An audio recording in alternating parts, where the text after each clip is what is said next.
Hope they don't shut us down, family. I'm gonna try something different this evening. I'm gonna try something different. They shut us down, just move to Blog Talk.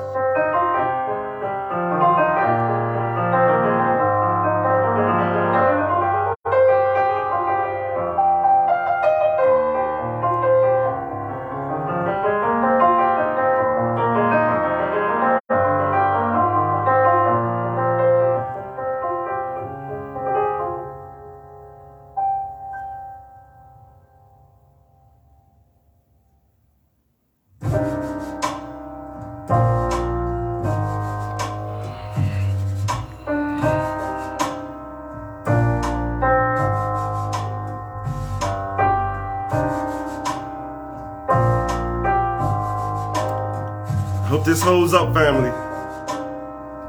Hope everyone is doing well, sharing the love, getting prepared for the holidays. And they're out there spending money you know you don't have. That's okay.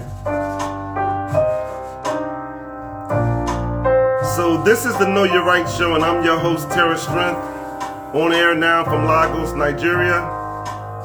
Call in, family. Call in, family. Call in. Hold on, family. I'll be right back.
This is a product of WBNN, and I'm your host.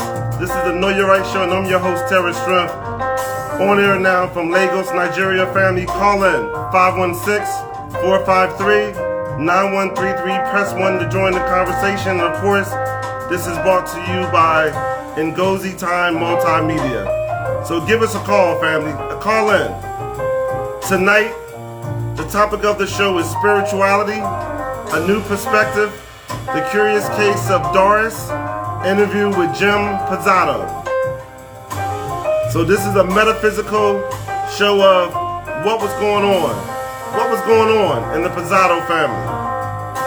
So come join us, family. Call in with your questions. Again, 516-453-9133, and press 1 to join the conversation. Of course, this is brought to you by them boys at Ngozi Time Multimedia.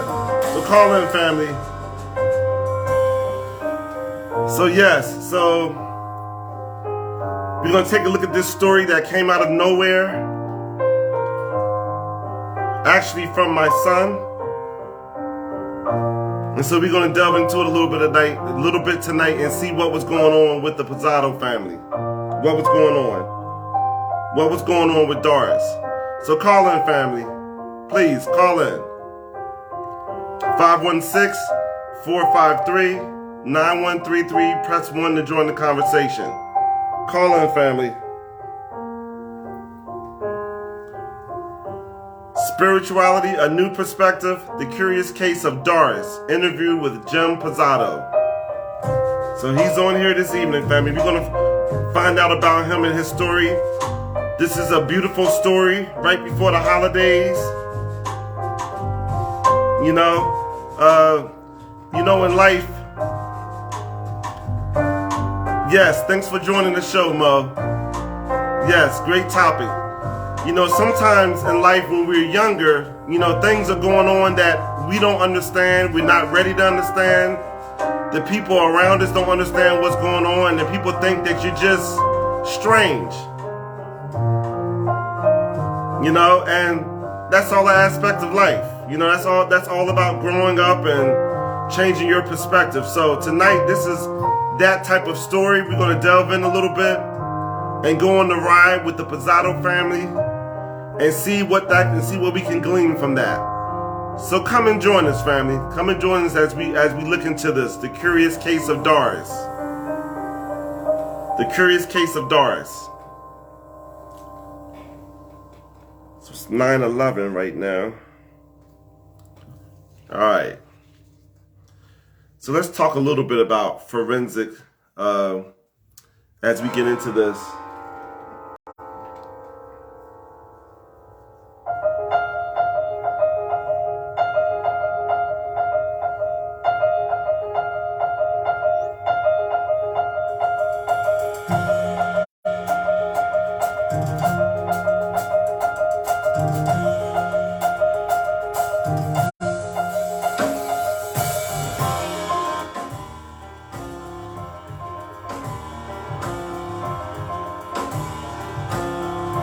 So let's talk a little bit about what forensic psychics are. So we have many in the metaphysical field that lend their unique talents to law enforcement, to the medical industries, in terms of helping people in law enforcement, helping people to find the closed cases, missing cases. So I have a sheet here from the U.S. Department of Justice, the Office of Justice Programs. And this is a journal, it's a sheet on psychics and police work. I want to read this very briefly. Annotation: the usefulness of psychics and police investigations is controversial, but psychics have long been and will undoubtedly continue to be involved in unsolved criminal investigations. So here's the abstract for it. Psychics includes clairvoyants, prophesiers, telepaths, palmists, numerologists, graphologists, and metaphysicians. Both psychics and detectives base their work on intuition to some extent. Dorothy Allison of Nutley, New Jersey has assisted police in more than 4,000 investigations and has received many letters from law enforcement agencies describing how she helped them. To produce information in criminal investigations, most psychics like to have an article or photograph of the victim or visit the victim's home or the crime scene. Allison asks only for the person's date and place of birth and the date and location last seen. Professional Psychics United, a network of more than 380 psychics, has a volunteer psychic rescue team. They usually become involved only after police contact them. So we can see here that, you know, these people are used in law enforcement, much to the chagrin of the general public who may not believe in it. But while, just like I tell people all the time, there are 2 or 3 realities going on down here. You have people who don't believe it exists. You have people who think it's of the devil, and on the other side, you have a certain group of the population that is not only understands that they're using to help to take care of people, to solve crimes. So I think it's fascinating. I think it's fascinating that these metaphysical tools are being used to solve cases. I have articles here where they're talking about helping in different categories, helping to solve cases, missing people, murders, all types of situations that they're being used to help to solve cases. We have medical intuitives that work with the medical industries. We had one on one of our shows that work in the medical industry to help doctors find illnesses that they can't find in the human body. that's not easily located by modern technology. They're called medical intuitivists, and we have many of them that work with doctors helping to heal people. So family, we're in a different age and a different time where a lot of these metaphysical tools are being used to solve problems. They're being used practically to solve problems. And so, you know, I want to make you guys aware of that. There's a big case in Philadelphia, the case of Shelly Turner. How are you doing, Kevin? Thanks for joining the show, Kev. Thanks for joining the show. Tawana, thanks for joining the show. Thanks. So we have a big case in Philadelphia with a known psychic, Valerie Morrison. She's related to the boxer Tommy Morrison, who has since passed away. And it was a big case of Shelly Turner where her daughter was missing. She had her daughter who was a track star at a local high school, and she was missing. Miss Turner was working with the police department to find her daughter. So they brought in a forensic psychic, Valerie Morrison. She's one of my psychics. I've used her before. They brought her in on this case. She comes in the house, and they should have never let her in the house. She comes in the house and she channels the dead daughter. And she asked her mother, she told her mother, tell them where you buried me, mommy, and channeled the daughter. Well, Miss Turner passes out. And then Valerie proceeds to tell them where the daughter was buried. So the mother had murdered her own child. She was working with the police department, looking for her daughter, knowing good well she murdered her child. Well, she was caught by a psychic that freaked her out, and then she told the law enforcement agency where the body was buried. She's in jail right now for that, dealing with that. That was a forensic psychic that solved that case. I have some cases here that I can read that's going on around the country I want to read. So it's 9:17, so we have a couple more songs before we transition to the show. But I want to read a couple of these cases.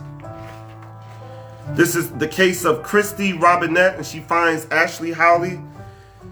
Since she was a toddler, Christy Robinette has been communicating. She's been communicating with spirits that haven't crossed over yet, but it was the appearance of the spirit of a young woman by her bedside one night that got Robinette involved in a criminal investigation. 20-year-old Ashley Howley had disappeared near Columbus, Ohio in 2005 and had been missing for 4 years. She'd been missing for 4 years when Christy was supposedly visited by the dead girl's spirit. After some research, Robinette was able to track down local authorities and the family to give them some information about the case. She told detectives that Ashley had been kidnapped and murdered by her boyfriend, Robert McMichael II, then directed them to the location she believed Ashley would be found. The location was near McMichael's home. Police had believed all along the boyfriend was involved, but they wanted to wait to break ground until they had more evidence against him. That chance came a while later when McMichael was arrested for the murder of his mother and her boyfriend. As part of the plea bargain, he revealed the location of Howley's remains, right at the location Robinette had identified. Robinette said the reason Howley visited her in the first place was so she can put to rest and her family could find closure. Thanks to Robinette and the work of the police department, they were able to do just that. Number 9, Irene Hughes finds bodies in Chicago. Up until her death in 2012, Irene Hughes had been predicting numerous events in the city of Chicago, as well as helping the police force solve mysteries. 1966 marks the first year she helped police solve a crime. She predicted a man would be found near a large rock in the Cowsag Canal, dead after having been shot in the back. He would be wearing a white shirt and would be missing a shoe. Sure enough, Lieutenant Jerry Harmon of the Cook County Sheriff's Department would find the man just as Hughes predicted. They would go on to work on 8 other cases together, including one where Hughes would give Harmon the exact name of the killer. When aiding in an investigation, Hughes requests a photograph of the victim, sometimes clothing as well, and uses the photograph to meditate and draw conclusions from. Using this method, she has helped police on over 2,000 cases over the span of 25 years. Number 8, Annette Martin finds Dennis Prado. People do not choose to be a psychic, it just happens. And Annette Martin is a prime example of that. She wanted to be an opera singer, but instead has been using her unique ability to help find missing people for over 20 years. One of her most famous finds, however, was helping police locate the body of Dennis Prado, an elderly gentleman who had disappeared from his home. Search and rescue teams have been scouring the area of the 2,000-acre state park near Pacifica, California, for almost 2 months to find the man, but had come up empty-handed. As a last resort, local police gave Martin a photograph of Prado and a map, asking her to see if she could pinpoint an area for them to search. Martin focused on the map and was able to give the police an area about 1/8 of a mile to comb through. They were skeptical at first, but searcher Roberta Hauser took a search dog with her and was able to discover the corpse of Mr. Prado right in the center of the circle Martin had pointed out. The police were stunned. Since that case, Martin has worked closely with various other police departments to help solve abduction and murder cases and has been featured on various TV and radio programs to talk about her gift. Come on now, family. If it was your kid and the police couldn't find her, I don't care what you say you believe in or don't believe in, you will use any means necessary to find your child or your loved ones. Forensic psychics, family. Medical intuitives. They're being used every day, right in your own backyards. And we talk about this stuff on the Know Your Right show with Terris Strength. Call in, family. 516-453-9133. Press 1 to join the conversation. This is brought to you from them boys at Ngozi Time Multimedia. So call in. Call in, family. Spirituality, a new perspective. The Curious Case of Doris. Interview with Joe Pezzato. Let's find out, family, what was going on in this family. Let's find out. We have more cases. There are many cases of forensic psychics being used to solve cases. Many cases of it. Many cases of it.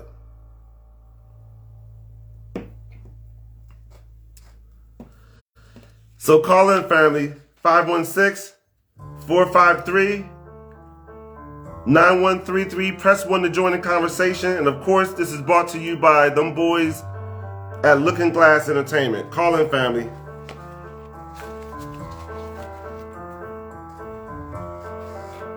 We'll be transitioning shortly.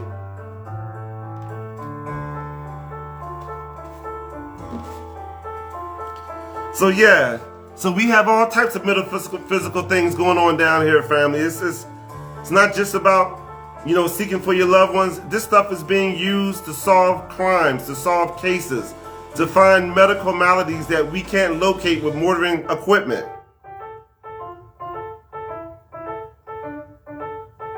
Just wanted you to know. It's going on every day up under your noses. Every day.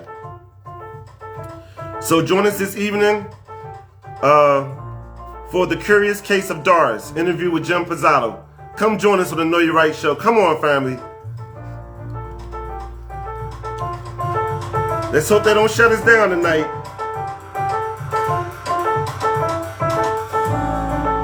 Yeah. Thanks for joining us, Tawana, Mo, Kev. Thanks for joining us this evening. Thanks for joining us on the Know Your Right show with Terris Strength. See what Mr. Pezzato is talking about this evening.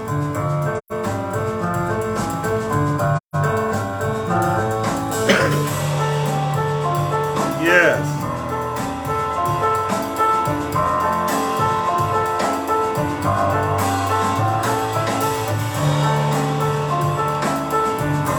We're going to ride this one into the transition. Yes. Hope y'all like that. A little bit different vibe for me this evening.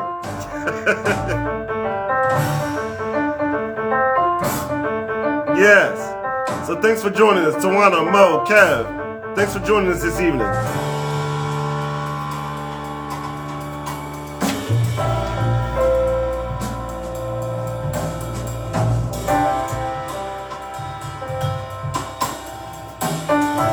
Yeah, so we all got stories, family. We all got stories going on in our lives. Some of them Many of them make sense, some of them don't. They do not. But I want you to open your minds and expand your minds this evening. I want you to hear this story and ask yourself, do I have some of this going on in my family? Have I experienced this? And what does it mean for me if I am? So call in. Go on this little ride with us tonight. Let's see what's going on in the Pezzato family. So call in, family. Call in 516-453-9133. Press 1 to join the conversation. Yes, call in, family. We'll be transitioning shortly. 929-25.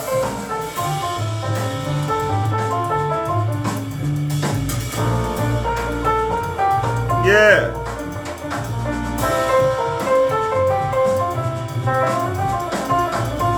Season's greetings to everybody. So if you guys getting your gifts together, let's have a safe and fun holiday. Let's meet with family. And let's show more love, family. So call in 516-453-9133. Press 1 to join this conversation. Call in.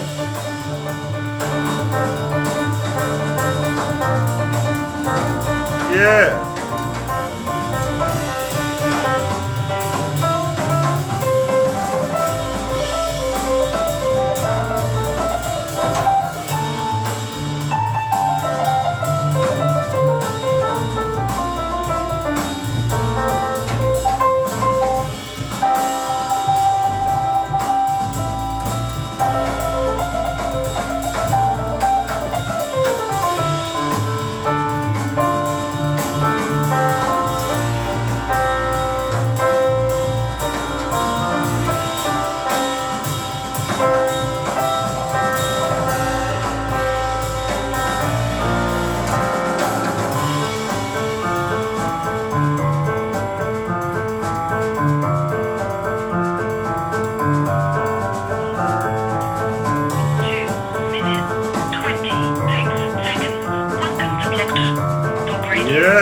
Family.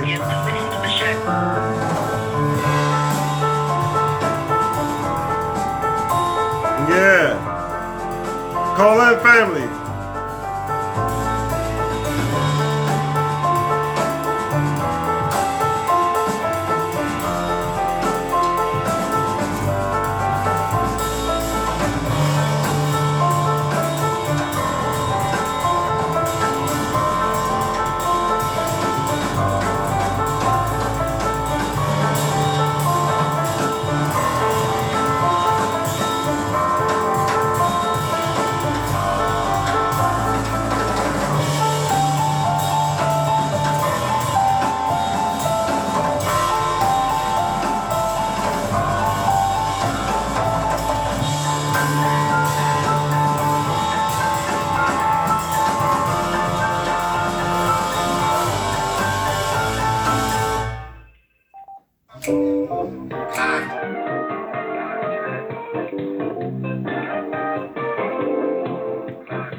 Blog Talk Radio.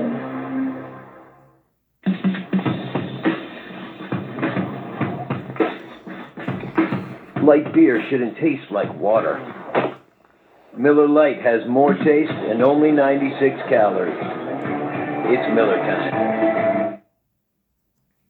This is Dr. Chinchilla Donesia, the Commissioner of WBNN. For those of you that have been having trouble tuning into WBNN's programming due to phone service provider issues with Metro, T-Mobile, or Cricket, I have a solution for you. Go to the Google Play Store or the Apple Play Store, download the Text Now app onto your cell phone, choose a phone number, and then you will be able to tune into all of WBNN's programming. I am the Honorable Dr. Chinchilla J. Thanks for joining us, Marlene.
Baby, I can make you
feel good. I can make you feel good.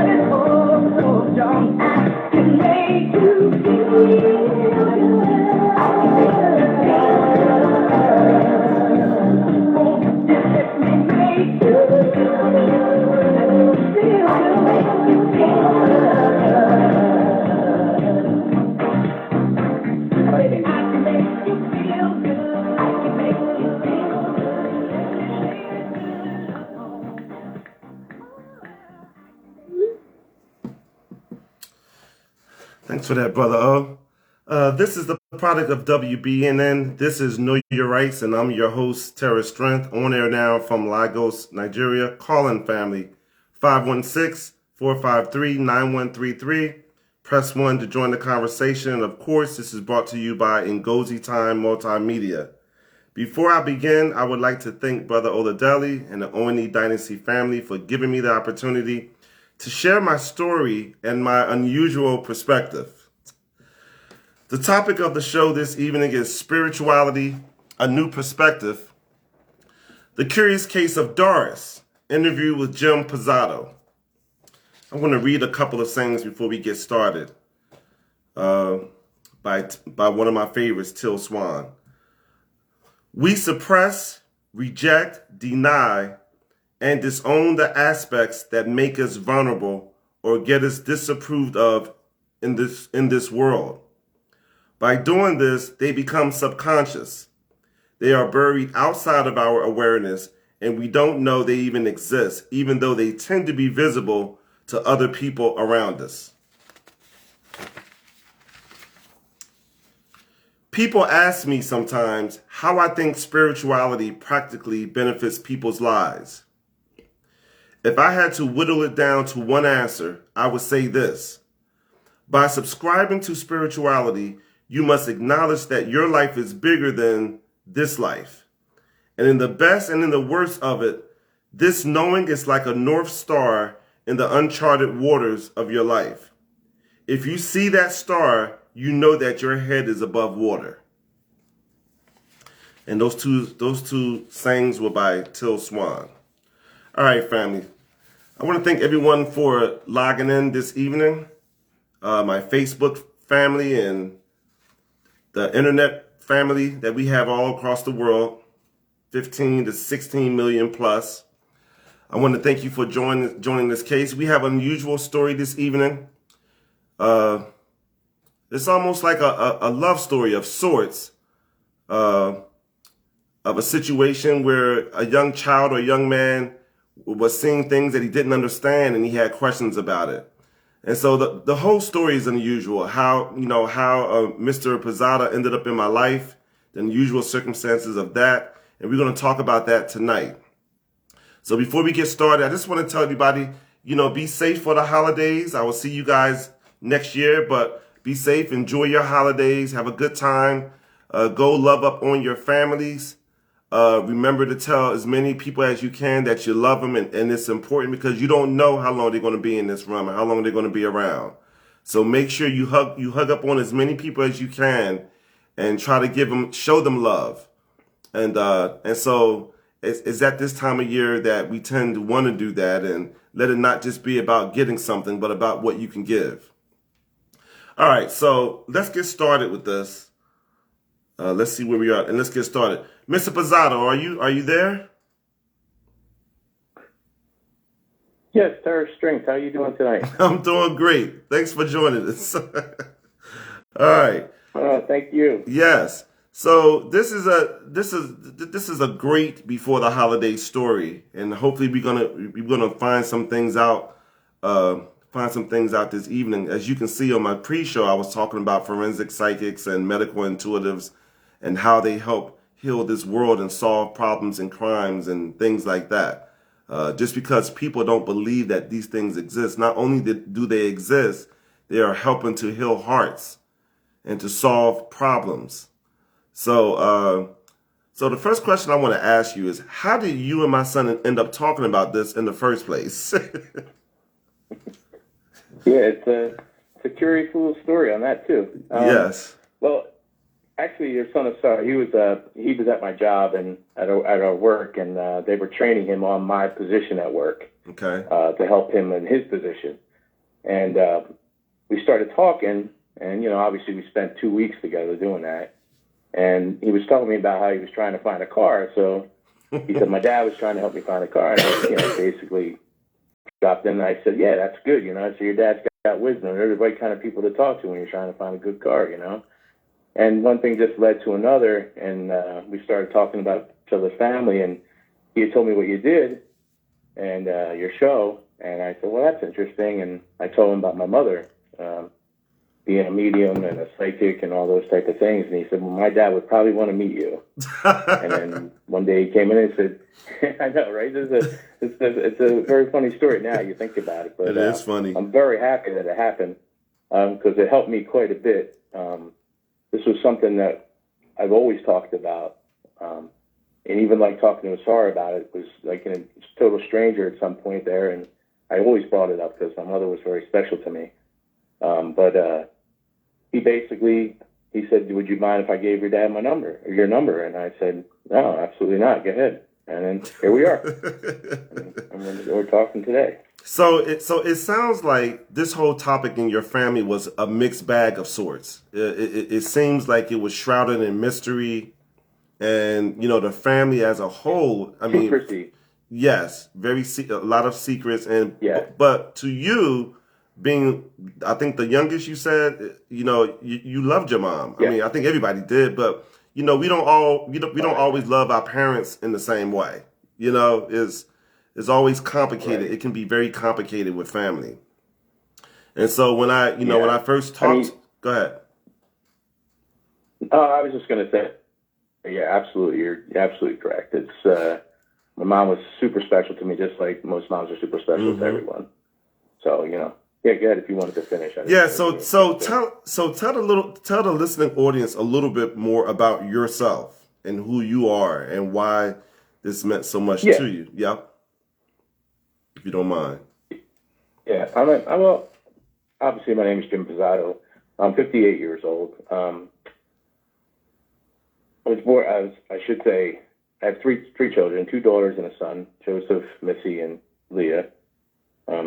Just like me. I've been working at Acme Markets now for 40 years. And some of the things that I'd like to do in my lifetime was, I coach my kids in sports and all those things. So just going through me in general. 23 years I coached ice hockey I did football, also different other things. And I also played drums. That was something I bonded with my father with as a young boy because he was a drummer.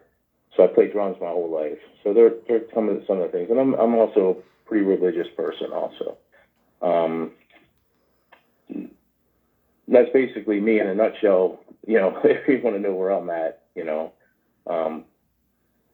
And I also one other thing, and I just kind of off topic, I just wanted to say happy holidays to everybody. I loved your intro about holidays and all those things. I totally agree with that.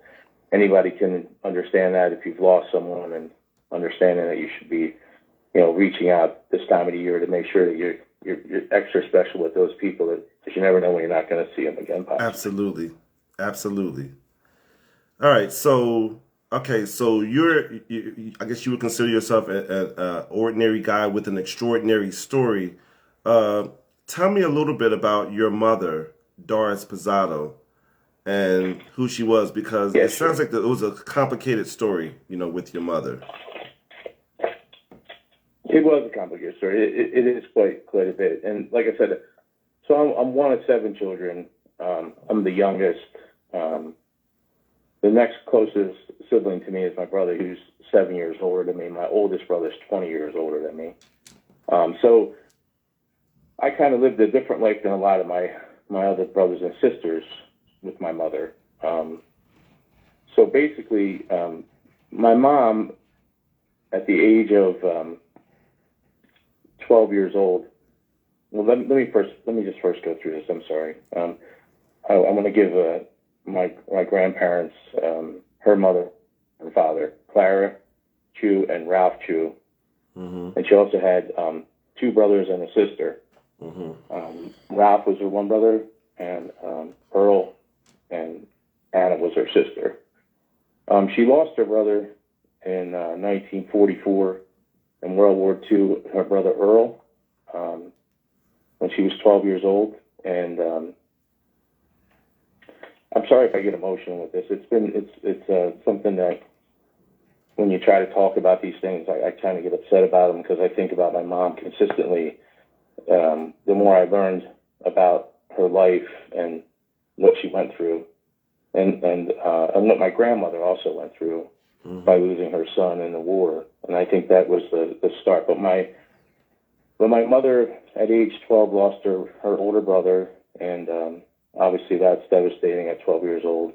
Mm-hmm. And at that point, my grandmother kind of went through a kind of a situation where my mother was abused, and actually my grandmother had lost custody of her, and my mother had to go live with some friends and relatives and things like that. Mm-hmm. 2 years after that, my mother would meet my father, and they would actually get married and have their first child. Mom being 15, and Dad being 17. That when they were 14 and 16. I'm sorry. And so young. At that point, being the way the world was at that time, which was 1946, my grandparents and my grandmother was the vice president of RCA here in Camden. So my mother came from a family of well-to-do people, and my father was a son of immigrants from Italy, from the 20s when they came here. Mm-hmm. And so my mother's mother kind of disowned my mom at that point, like didn't want her to be with my father because he was an Italian descent. So they went and lived with my father's parents. And at that point, eventually they would reconcile their differences. But that's the early life of my mother. And basically, do you want me to keep going with that? Or Absolutely. Please, flesh it out. Yes, please. Yeah.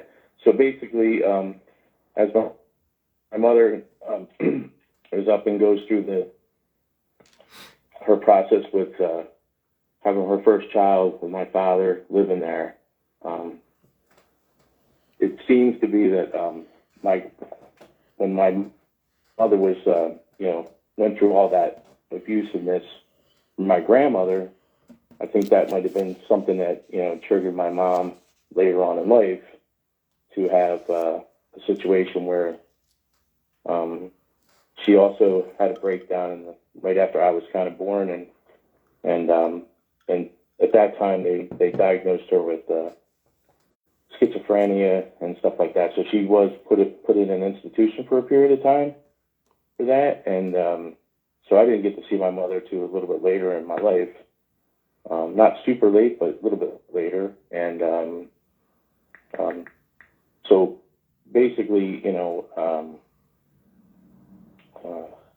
it's hard for me.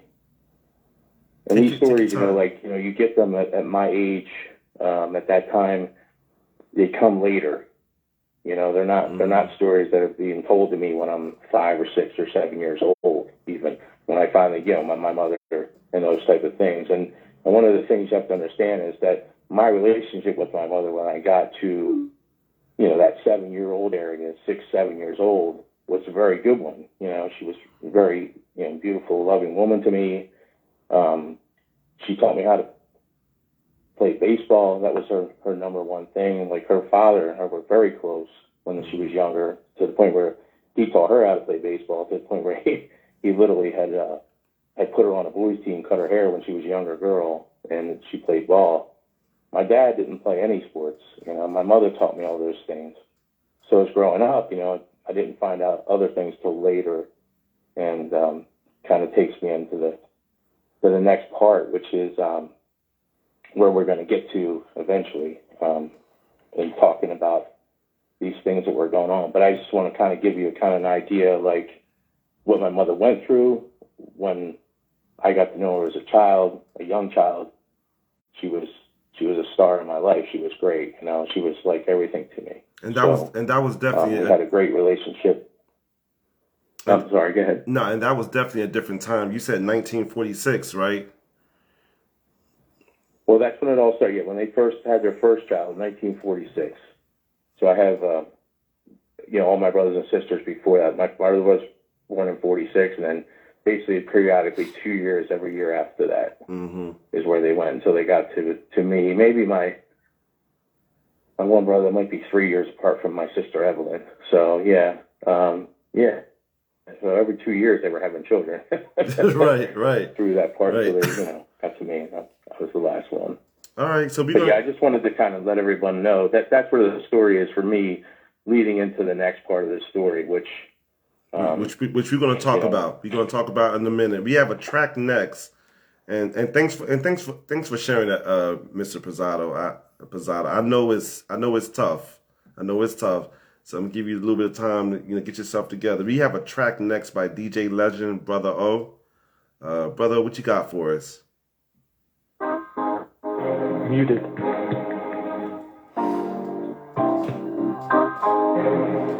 Thanks for joining us, Marlene.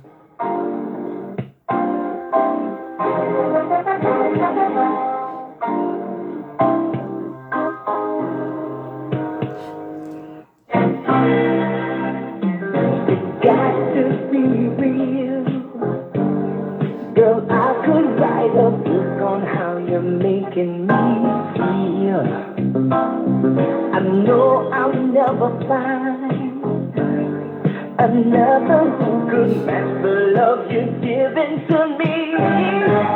So, for the lover in you, this ring means I'll always be true. I will start loving you.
With this ring, I show you that there ain't no maintenance. It's for the lover in you, baby. And this time we're gonna be, yeah. It's for the lover in you, baby. With this ring, I show you that there ain't no maintenance. All right, brother. Going back old school, back in the day.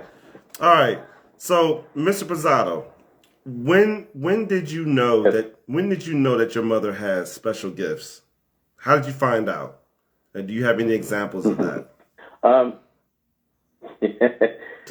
Yeah, this is an interesting story because this was one I pulled out. There was a couple different ones. I mean, later on I would realize that my mother was doing meditation a lot, but one of the ones was as a 7th grade story I had. We've all been there. Went to a friend's. We had a dance to go to at the school one night, and stayed over his house after school because they lived next to the school. And we decided to take some beer out of his. Decided to take some beer out of his mother's refrigerator, right? So we went out in the woods and we drank some beer. You know, did what kids do sometimes. You know, right? Mischievous. I mean, we didn't live in the city. I remember I lived in the suburbs at this point. But we were, we were going to the woods, and that night, she came back to pick me up after the dance was over when I was at his house, and I got into the car, and she looks at me and says, "You were drinking tonight, weren't you?" And I'm thinking, well, wait a minute, I drank like hours ago, and we brushed our teeth, we did all these different things, and you're just trying to get away with it, And right. I'm looking at her, and then she literally describes the beers that we drank because his mother had the little ones, the little nip beers that you would to buy, and she said you went in the woods with Michael and drank beer, and I was like thinking, did Mike's mom know, or and his mom didn't know anything about it. I called, I talked to him, and he's like, no, my mom didn't say nothing, and at that point I was like, okay, this is kind of that. I might not have realized it then, but then as the time went on, after things started happening, I realized that my mother, that might have been the first time I really felt that she had something going on. And, so something like that kind of freaked me out a little bit. As a kid at that time, I was like, okay. And doesn't mean I still didn't deny the situation later on, because I did. But if I look back on it, that was one of the stories that kind of told me that. Now, at that time as a kid, you didn't believe in any of that. You just thought she was strange at times. I mean, that's how kids are at that time. Like, you didn't understand any of it. I mean, you thought it was a crazy coincidence. Yeah. Did she do anything else like that? Do you have another story that she did to make you begin to wonder? Well, yeah. What would later on would be, they would talk about reading people.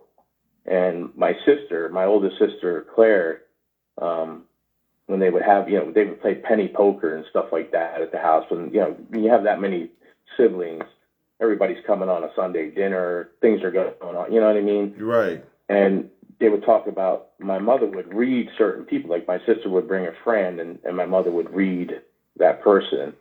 So, and, some of the things that, that would happen, and, with that was, I like I said, I was probably a little bit older, and that was probably when I was a little bit more, didn't believe in it, like I had doubts with it. Let's just put it that way. Right. Probably was somewhere in the range of a little older than that, maybe 8th grade, 9th grade, 13, 15 years old, that area.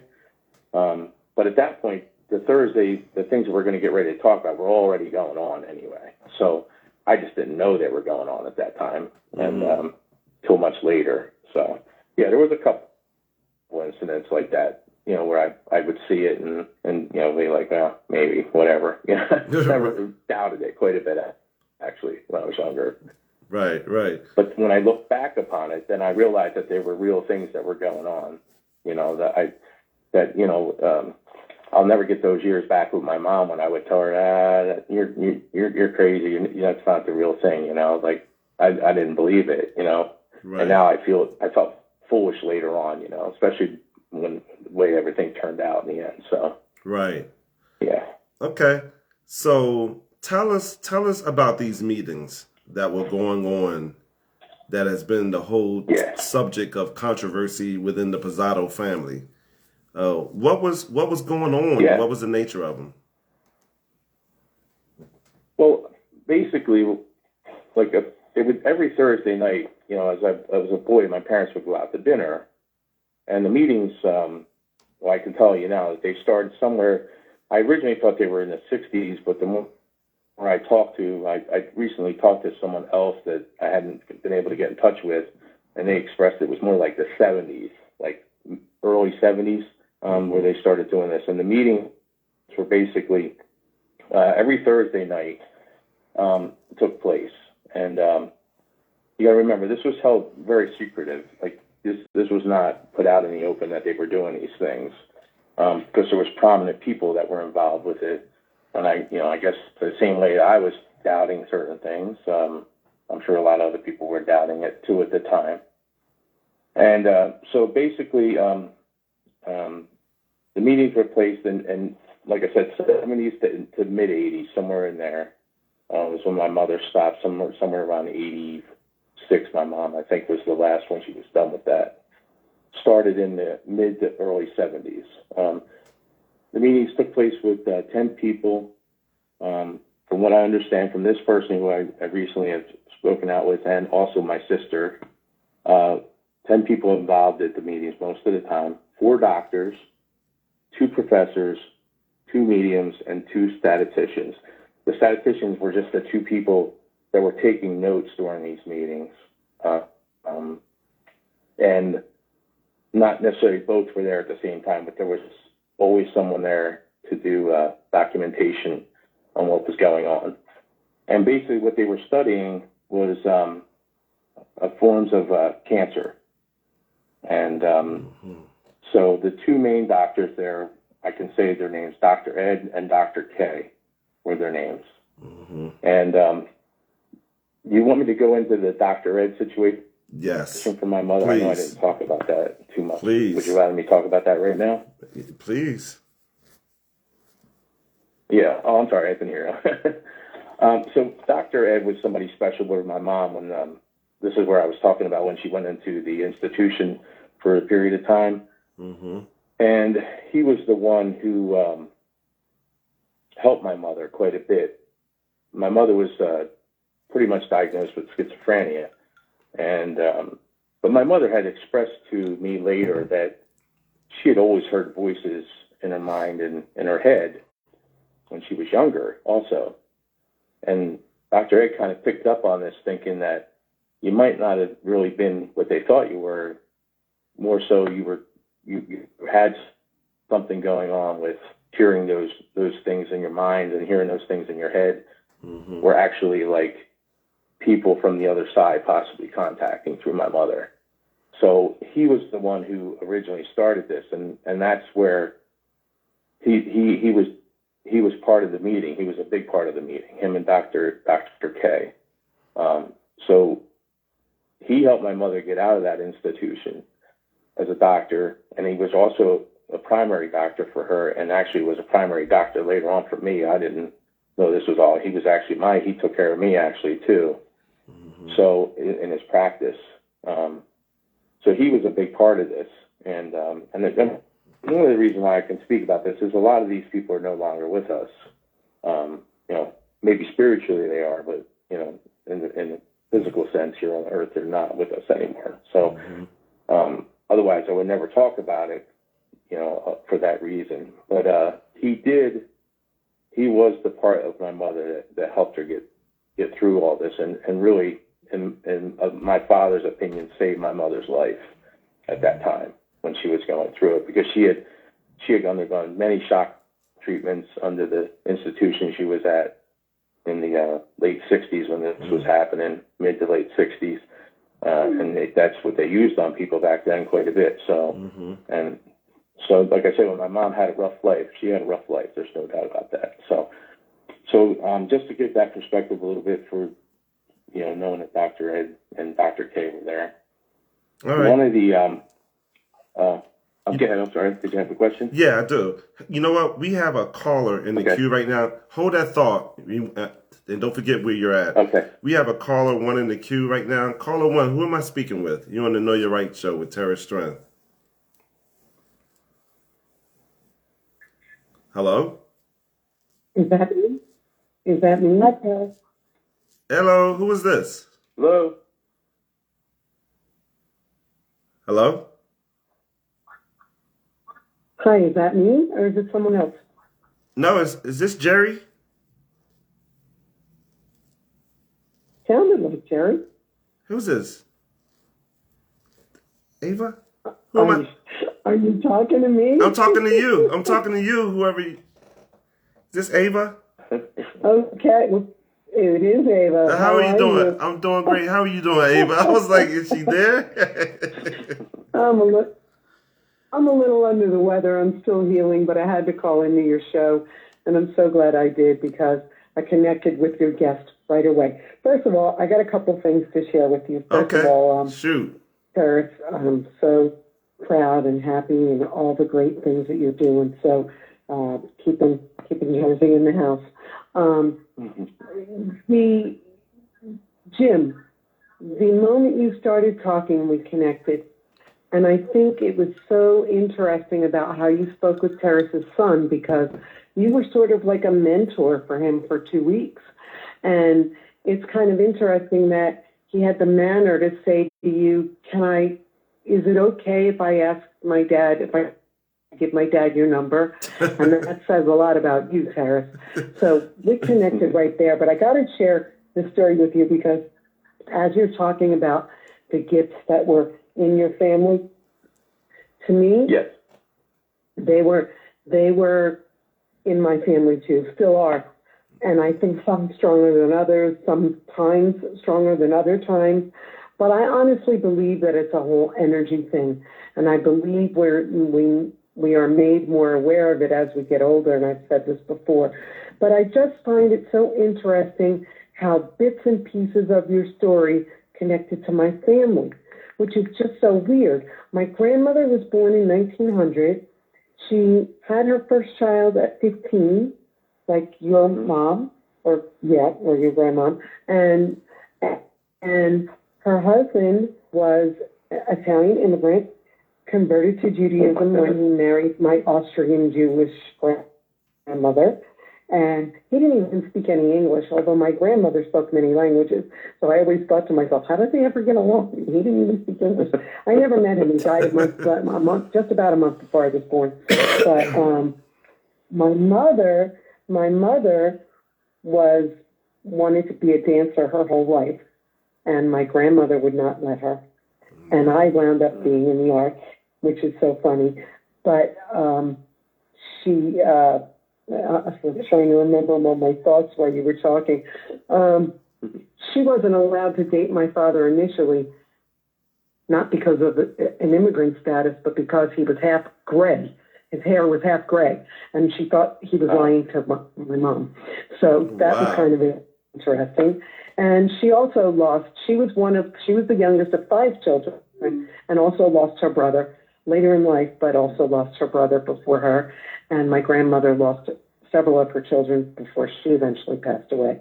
So I just thought that there were so many little bits and pieces of connection there, and I so appreciated that. I friended you on Facebook, by the way, but I love hearing you talk, and it definitely is emotional talking about them. I mean, I lost my mom a while ago to an aggressive brain tumor, and she was never sick a day in her life, only in the hospital once to have me and my sister, or twice to have me and my sister. And that's crazy because, I feel like it was still yesterday. It was like 12 years now. So, so it's crazy. But enjoying the show. Thank you for sharing your stories with us. Ava. And happy holidays, everybody. Ava, I hope you feel... Thank you for sharing your story with us. Yes, I hope you feel better, Ava. Ava, when is your next show? Tomorrow, right? Tomorrow I'm going to... Actually, my guest is Hooney Bakatun. Oh, wow. Look at you. Interviewing important people. I have to muster up some energy for that. Yeah. Say that again? I said, look at you interviewing important people. Right? Look at that. And he has that gift too, you know. So that's kind of cool. If you get a chance, Jim, you can listen in tomorrow. But thank you for that. Take care, guys. Thank you. Guys. Thank you for calling in, Ava. Thank you for calling in. We have another track by DJ Legend Brother O. We have another track. What you got for us, Brother O? Muted.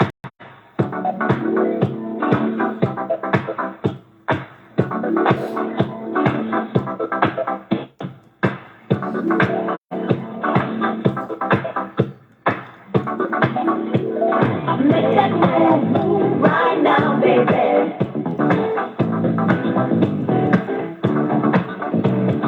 Make that move right now, baby.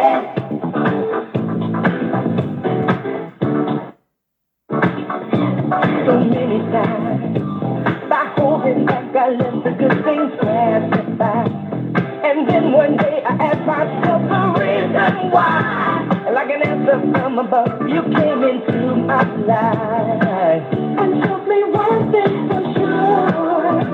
With love, nothing is certain. You have to go for it when you feel it. Everybody needs somebody to love, and I choose you, baby. So let's go move right now, baby.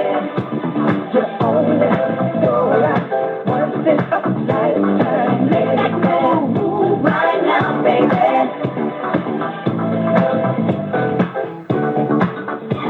So natural to give in to feelings deep inside when love is due. And I knew something was missing, cause I feel brand new. And motivation's in my heart whenever I'm with you. So girl, whatever you do, just remember that is emotion. You have to hold on tight. There's no inside. Everybody needs somebody to love, and I do, baby. So let's go right now, baby. You only go once in a lifetime. Let's go right now, baby. The longer you wait on love, the more you'll be without it.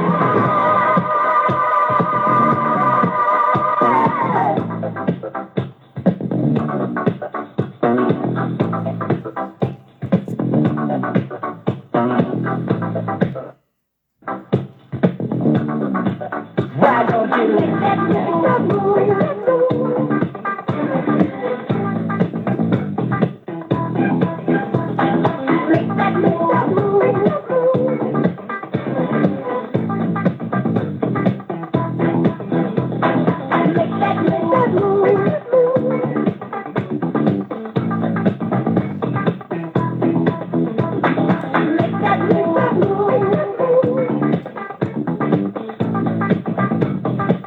Let's make that move.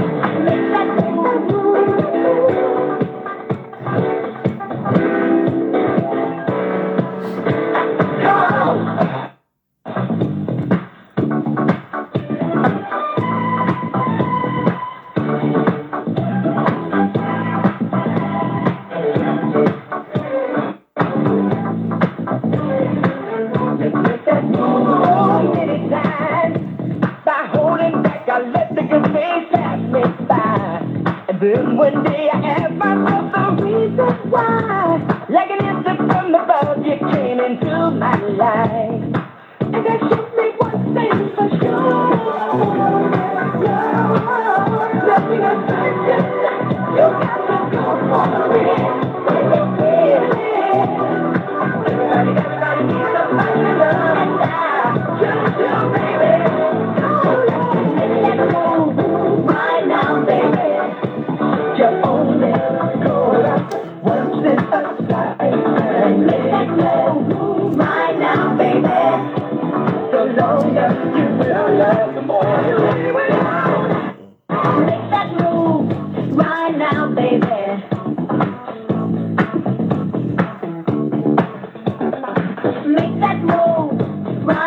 baby.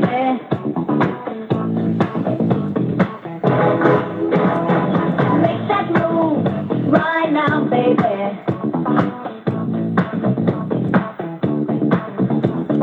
Make that move right now, baby.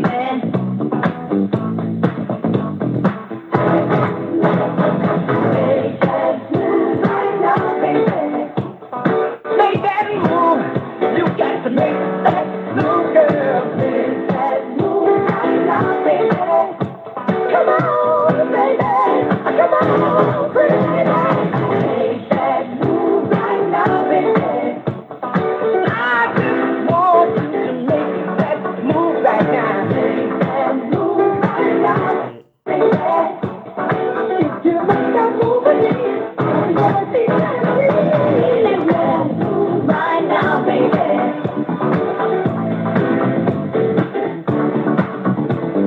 Make that move right now, baby.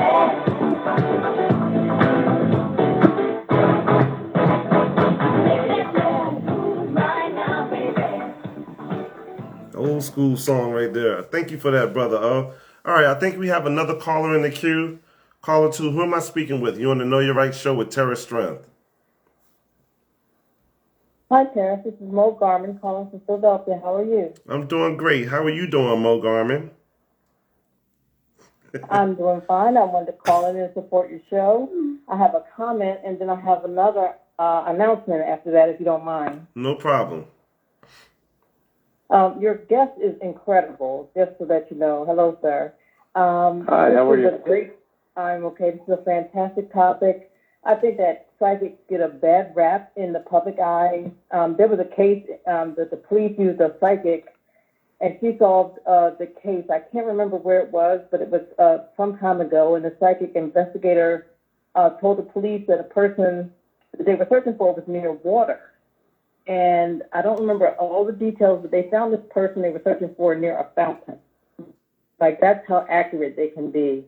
So I really do see that. There was another psychic that found a track star in Philadelphia some time ago as well.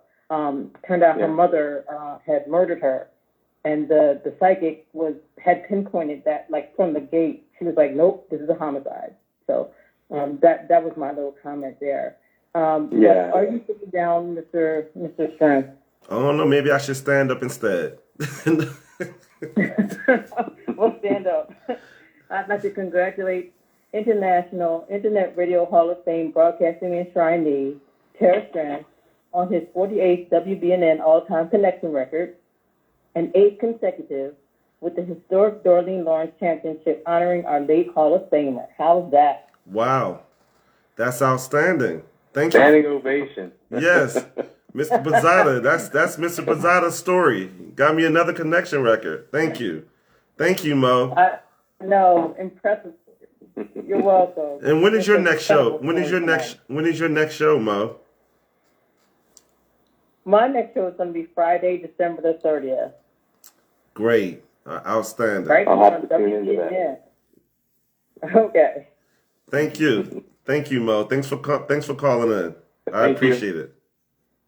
Thank you. All right, I think we have another caller in the queue. Caller 3, who am I speaking with? You on the Know Your Right show with Terris Strength? Yo, this is Clever. One half of the Blues Brothers, representing from the Broad Street Bully side of Philadelphia. Yo, we all are bum deli wine tasters. They talk to the spirits from 9 to 5 in front of the liquor store down on 17th and JFK Boulevard every day. You know what I'm saying? Yes, but check this out, yo. I just wanted to tap in real quick, man. How you doing tonight, fellas? We doing great. We doing great, Clever One. What's going on, man? Talk to us. We checking our satellites. So check this out. I'm tapping in. I'm in orbit right now, tapping in. So what I'm gonna do is tell you this real quick. This is what I know. Based on the subject in which is presented tonight.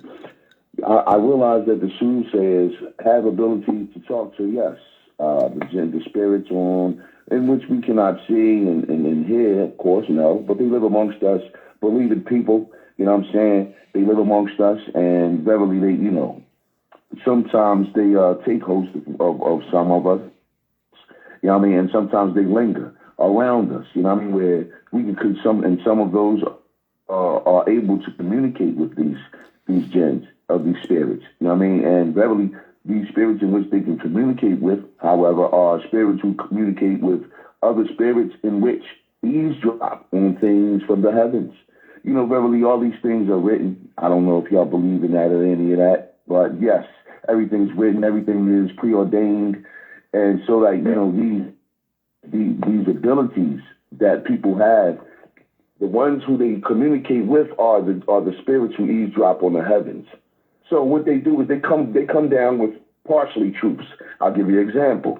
You go to a soothsayer, and the soothsayer tell you this. They say, well, you know, will you see me in 5 years? And the soothsayer says this. Oh, well, I see a big building, and I see all these windows, many windows. I see a big grass, big all this land in front of this big building. Oh, and I see a big gate, big yard around it. Yes, and I see people, you're laughing, you're yelling. Some people was fighting. You're having a party. You think you're having a party in a mansion. And what they're describing to you are you being in a penitentiary. Or I'll give you an example where these are truths. These that can possibly be true, but what they describe is that it's not necessarily all 100% full certainty in which you should believe, where it's only partially truths of it. Where, you know what I'm saying? Or I'll give you another example. Hey, soothsayer, where would I be in the next 2 years? Oh, I see you going real fast, you know what I mean? You got your sports jacket on, and yeah, you're looking real flashy. I see people cheering you on. You're going real fast, and you're on 2 wheels. You know what I mean? You think you're on a motorcycle, but guess where you're at? In a wheelchair, my friend. They left that part out. You know what I'm saying? So, verily, yes, these are spirits who know the truths about people because they eavesdrop on the things that are written, because they eavesdrop on the angels who discuss these things about this mankind. You know what I'm saying? So, you know, this is what I know about that. You know what I mean? But I could be wrong. These could be speculations, but however, these are things dated back to the Sahuf. These are things that are authentic texts in which are in correlation with things that are stamped in stone. You know what I'm saying? According to all the things that have been revealed in these scriptures about whatever parts you wanna believe in or not believe in, it's all revealed in there. You know what I'm saying? But I just wanted to lay y'all on that, man. I'm Clever one half of the Blues Brothers, representing from the Broad Street bully side of Philadelphia, where we from the Buck Rogers era. You know what I'm saying? Check your satellites. Take care. All right, Cliff, I've got to ask him what his next show was. He I was gone. going to get a word in there. I was going to try to get a word in there. No, no need. No, that's Clever I was gonna say one, my man. mother was a God. She loved God, man. Right. I got you. That's Clever one. I was going to ask him what his next show was. Okay, that's okay. All right, I love Clever one. Hold up, wait. Yo, I believe my next show is the 28th, you know what I'm saying? Verily, Club One will be building bricks up and standing sticks up on the 28th. Right. And yeah, I didn't want to be too long with it, but I wanted to get it out, you know what I'm saying? But feel free to elaborate on anything that I just put in there. But I'm going to fall back. All right. You want to do you want to say anything about that? Anything about that, Jim? About what Clever One said? No, I think what I was trying to say was, you know, I believe in what he's saying. I mean, you know, the scriptures say certain things, and my mother was, like I said, I'm a religious man myself, so my mother was too. So, you know, that was always coming into question. You know, people would say, you know, if they weren't for real or whatever, you know, those type of things, and you know, she would deal with that too. You know, I'm sure she did. I mean, sometimes, sometimes things happen down here that the scriptures don't correlate with. And of course, you know, we think that they're all is of evil or the devil and all these things. I mean, certainly they don't correlate. But, you know, when I think about my perception of these things, they cause me to study further and to go back further and understand what's going on. And, you know, I've come to the conclusion that, you know, when we come back down here, these are all tools to help us to navigate down here and to deal with these circumstances. Absolutely. And we can use these tools or we cannot use them, but they're here for us to give us perspective. And they're not all evil. There are some lower level entities that are down here. We had a show on that, and that show was outrageous. But they're not all evil. I was going to say, I talk about that a little bit in here with my mother, but I don't know. Can I keep going a little bit? Absolutely. Keep going. Keep going. Absolutely. You don't have any more calls right now. Go ahead. So where I left off was Dr. Ed, and basically I'll try to sum it up a little quicker for you. My mother was one of the mediums in the room, and what started to happen was when I became a teenager, my mother was starting to get ill. She had pulmonary fibrosis, and I lost my mother when I was 20 years old. So there wasn't a lot of time left at that time, and that's when she was pretty much bedridden. And like I said, this is tough for me to talk about, but I'm glad I'm talking about it. She was bedridden. She wasn't able to get out of the bed much at this point. And this is the conversations when we started talking. And where she kind of confided in me, and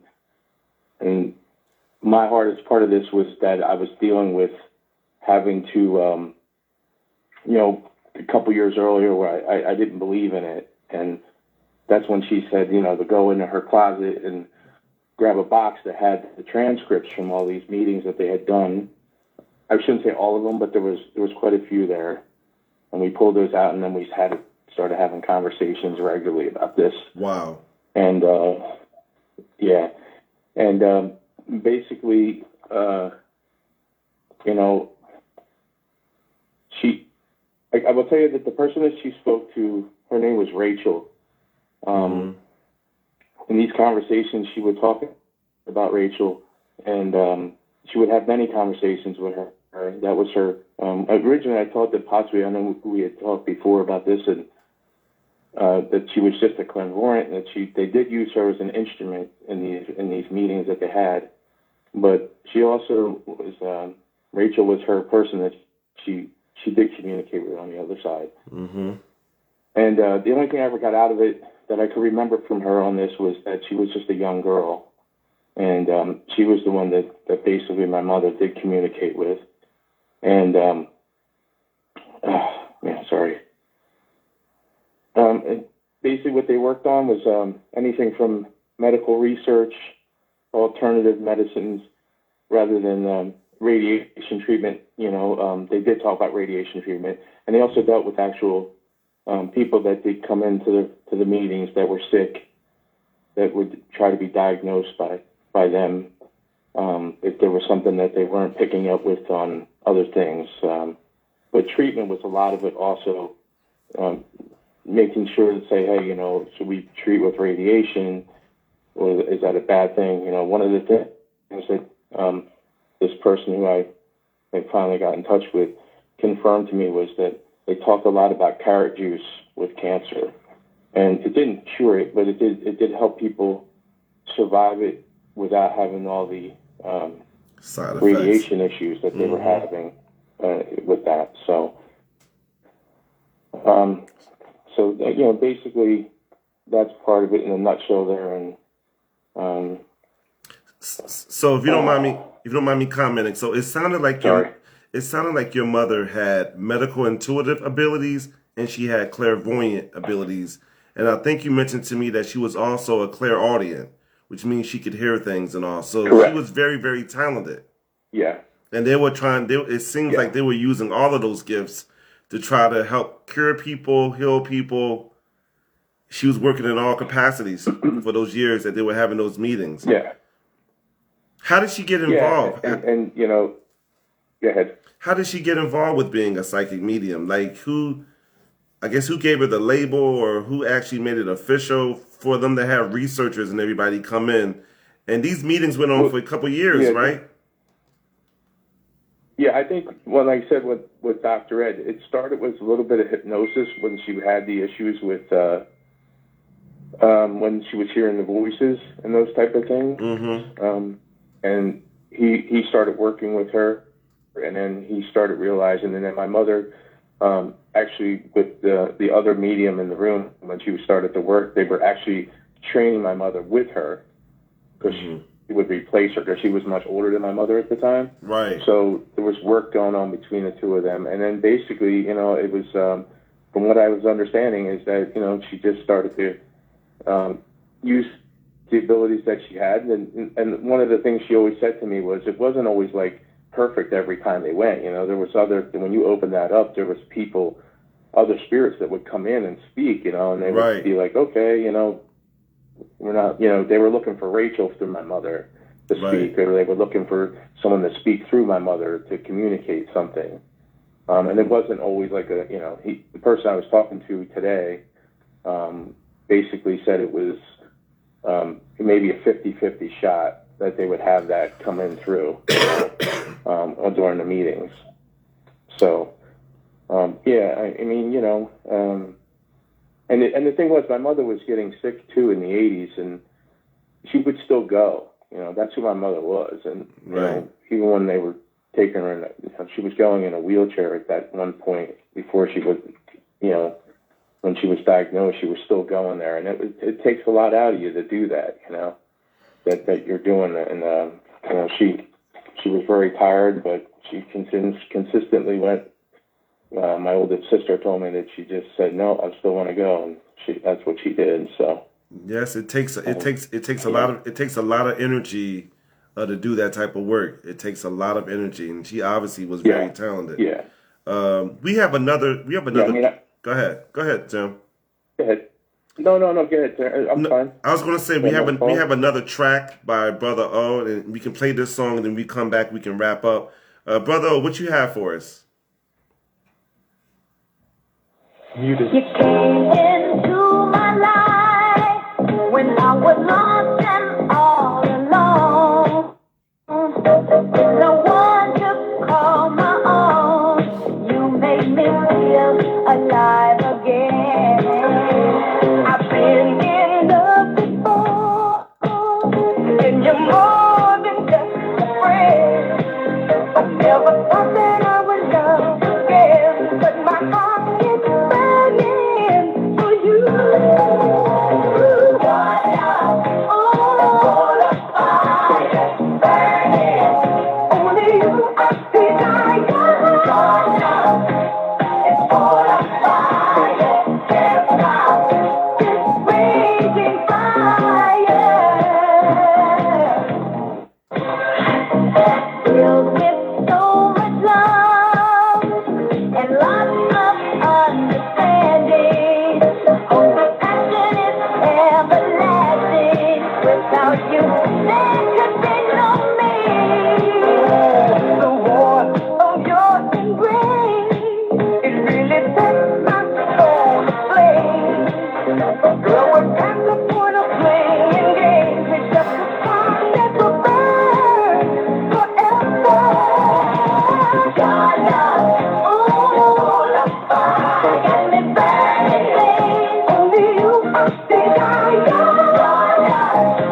From now until the end of time, I'm gonna claim you to be mine. We got a love that lasts forever. You and I together, baby. God, oh, the fire is burning, burning. Only you are desire. God, oh, the fire can't stop this raging fire. Got me wanting, got me wanting, wanting you, baby. Got me wanting, forever. Got me wanting, got me wanting you, baby.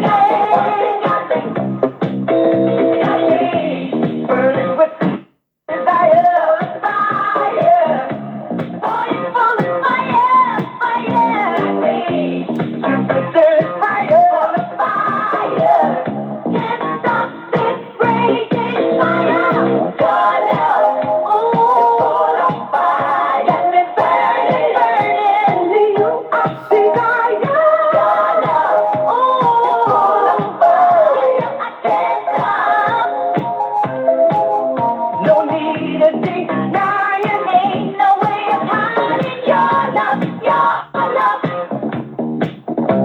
Burning with desire, love is full of fire. I love, That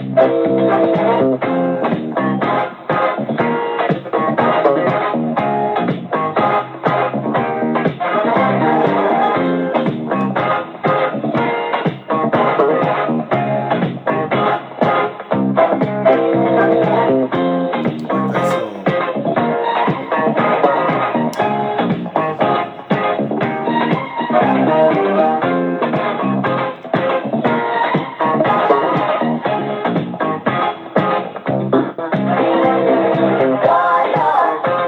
it's full of fire, burning.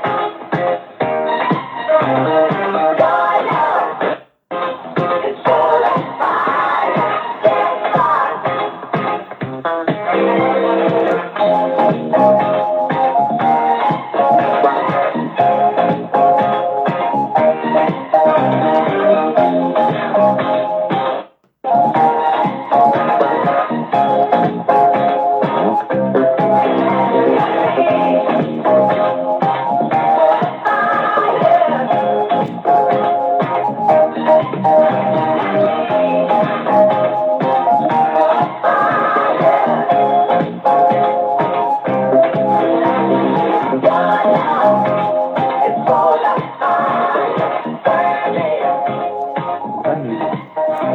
Like that, brother.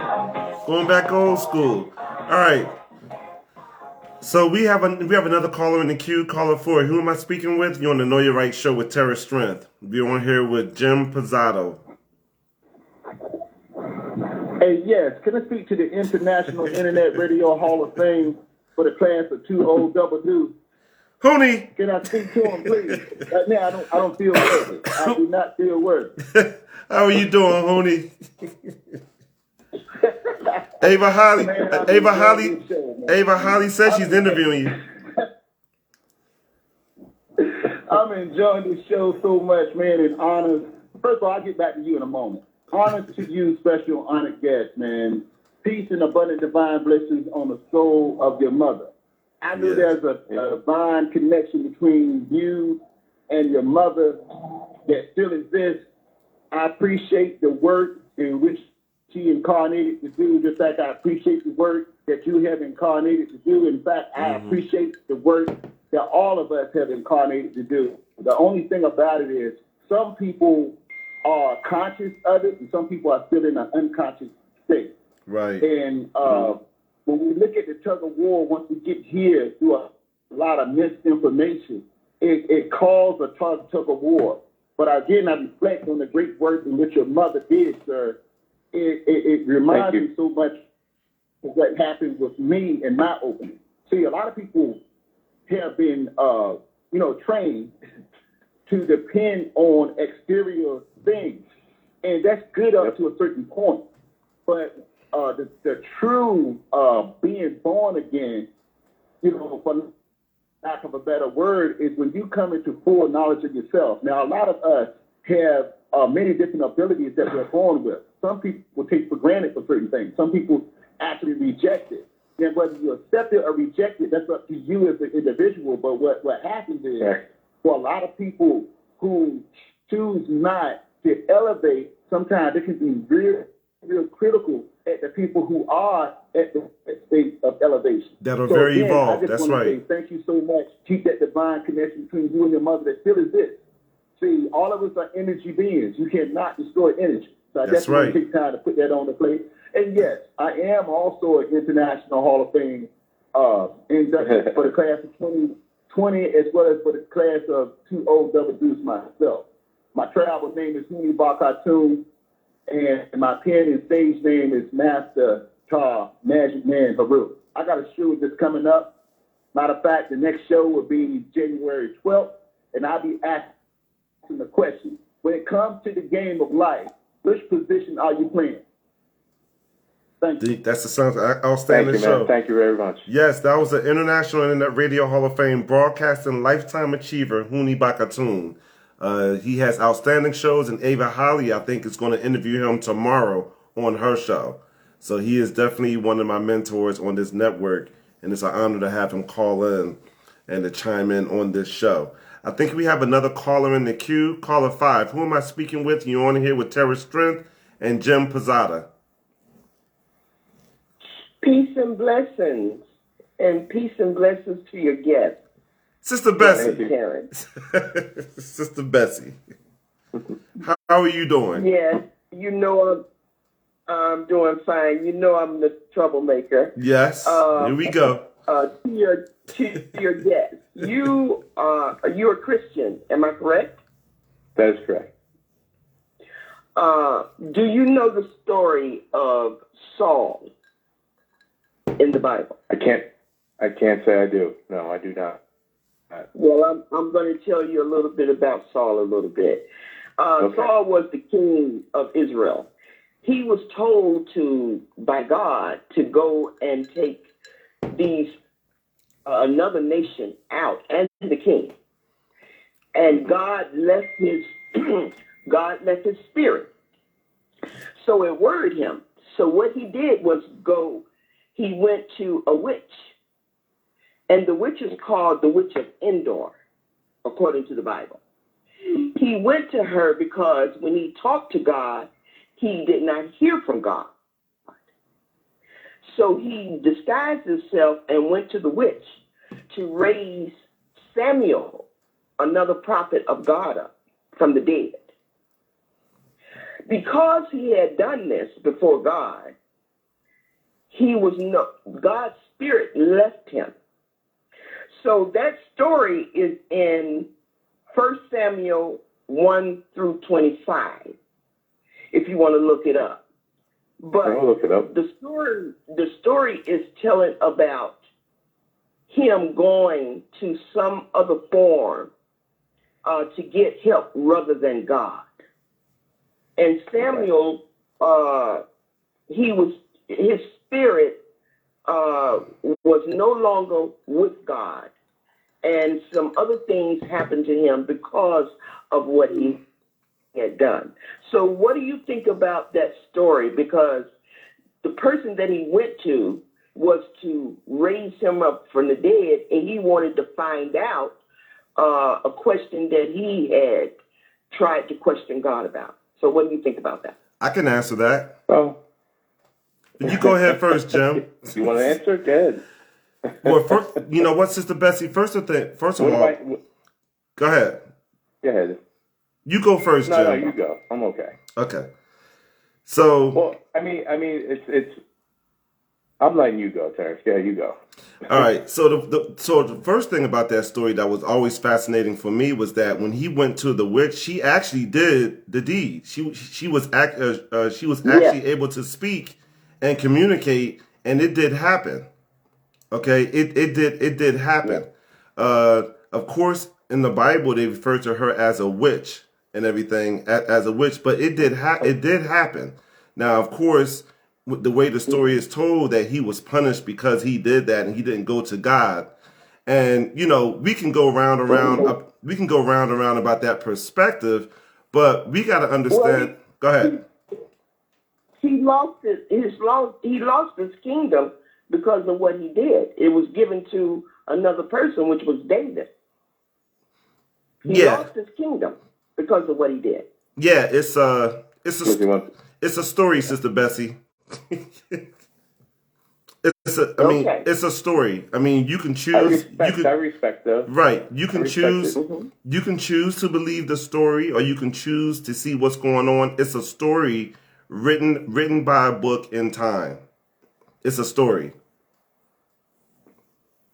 and it's it's a fascinating story. And there are many stories. So I mean, I guess you can decide if it's something that you should follow or not, if you want to limit yourself while we're down here or not. The fact of the matter is there are a lot of metaphysical phenomena that are down here. They're down here, whether we want to believe them or not, and they are not all evil. Right. They are not. Yes.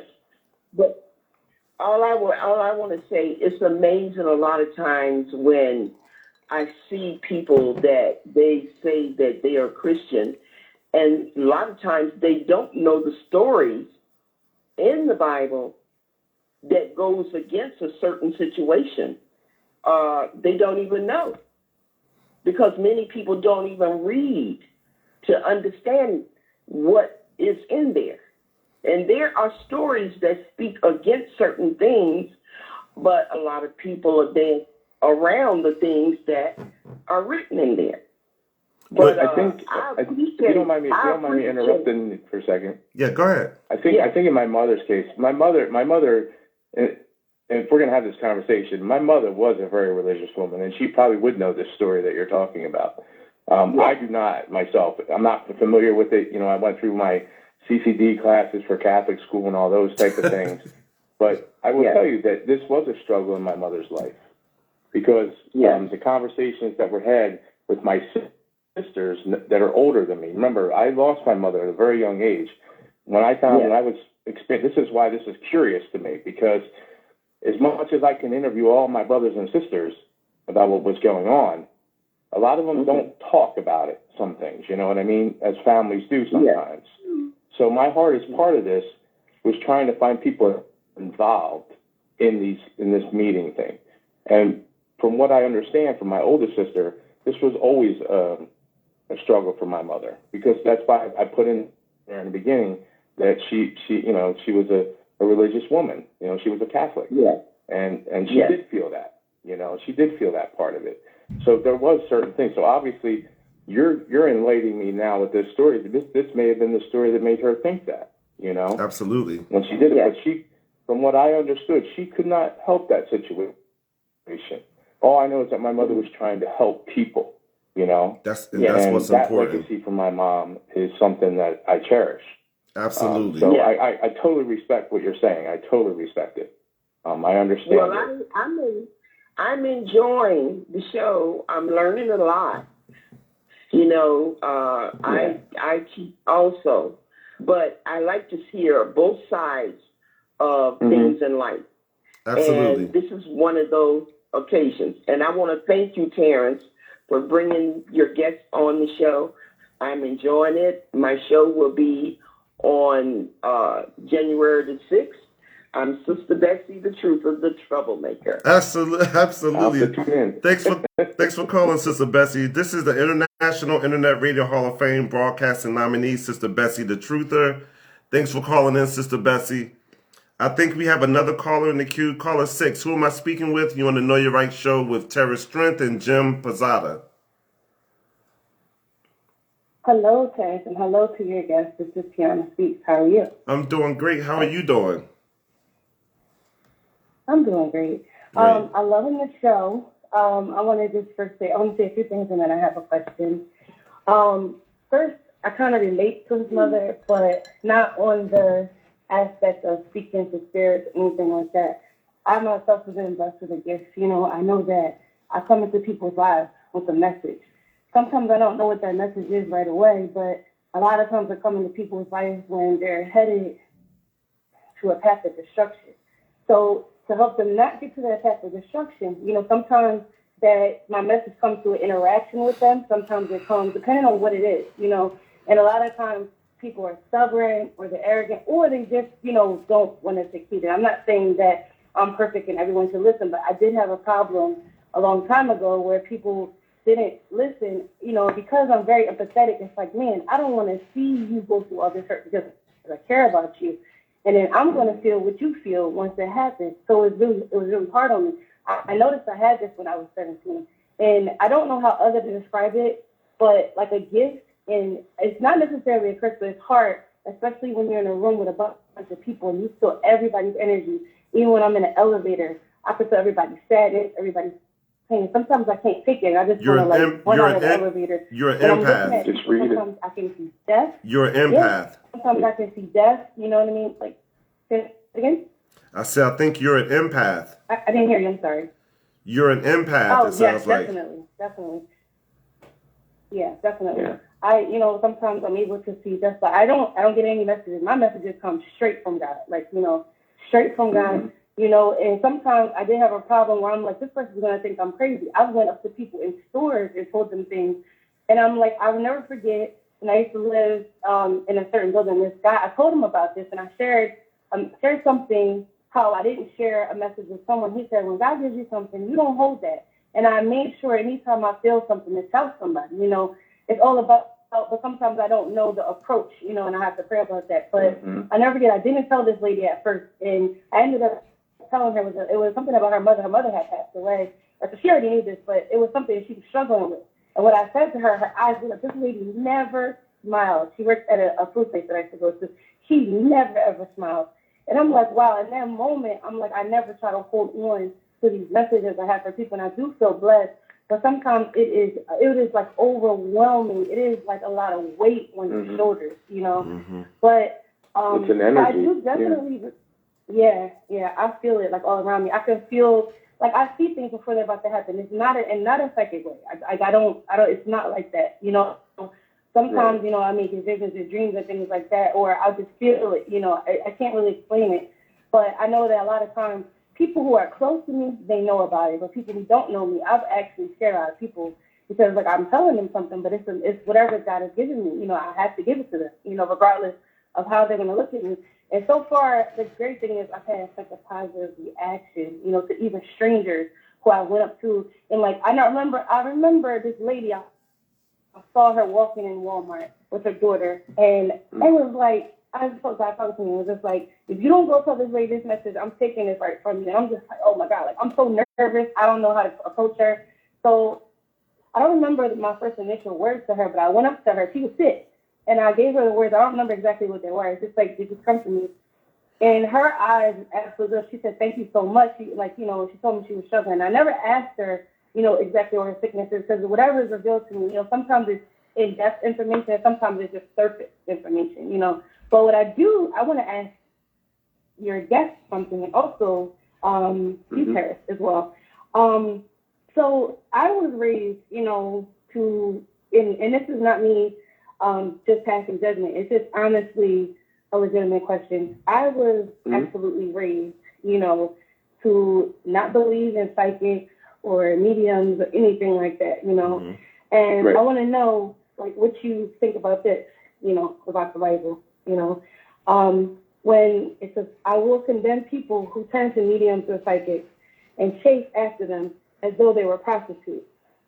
And I will exclude them from the people. And also in the part, it just says that as far as stoning them to death. I just want to know what you feel. And I'm not asking when it comes to judgment. I just want to know what you think, because I was raised that was evil, you know, and I'm not, you know, so I just want to know what your particular stance is on that.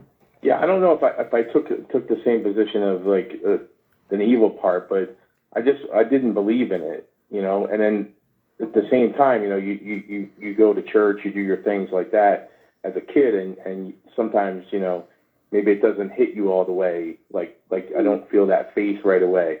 I think what really struck me the most with my mother's situation and that whole thing we just talked about with the last caller was the fact that my mother struggled with this quite a bit, because my mother was very religious, but she had a gift, you know, and it sounds like you have the same type of gifts. Some are along the same way.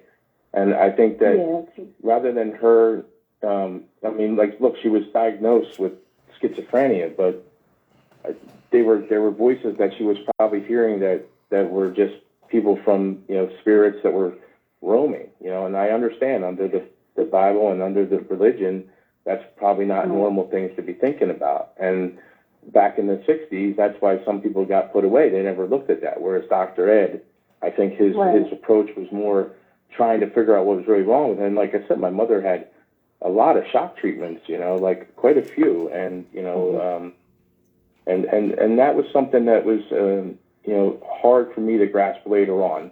When I got to be, it was before she passed, but I was, you know, 18 years old and, you know, really grasping for the fact that I'm not going to have my mother much longer. And the conversations that we were having were, you know, what we're talking about tonight with a few other people where I went back and tried to find more things about it. And I think that it's a balancing act for me with this, you know what I mean? And I wouldn't say I'm the most religious fellow in the world, but I do pray to God a lot, you know? And I'm probably not, you know, the most disciplined person when it comes to religion, but like I said, God's a part of my life. And, you know, so my opinion is that, you know, I totally respect people's opinion on that. You know, I would never tell someone that, you know, that they're wrong about it or anything along those lines. But, you know, for me, it was, like I said, my mom struggled with it also, because we talked about that. You know, she was ready, you know, she was basically in hospice before we really had hospice at that time. And, you know, she knew that she was praying to God, please God, you know, she was hoping to go to heaven, of course, you know. So Absolutely. she did struggle with it, though. I will say that. Right. So let me ask you something. Hopefully that answers it a little bit for you.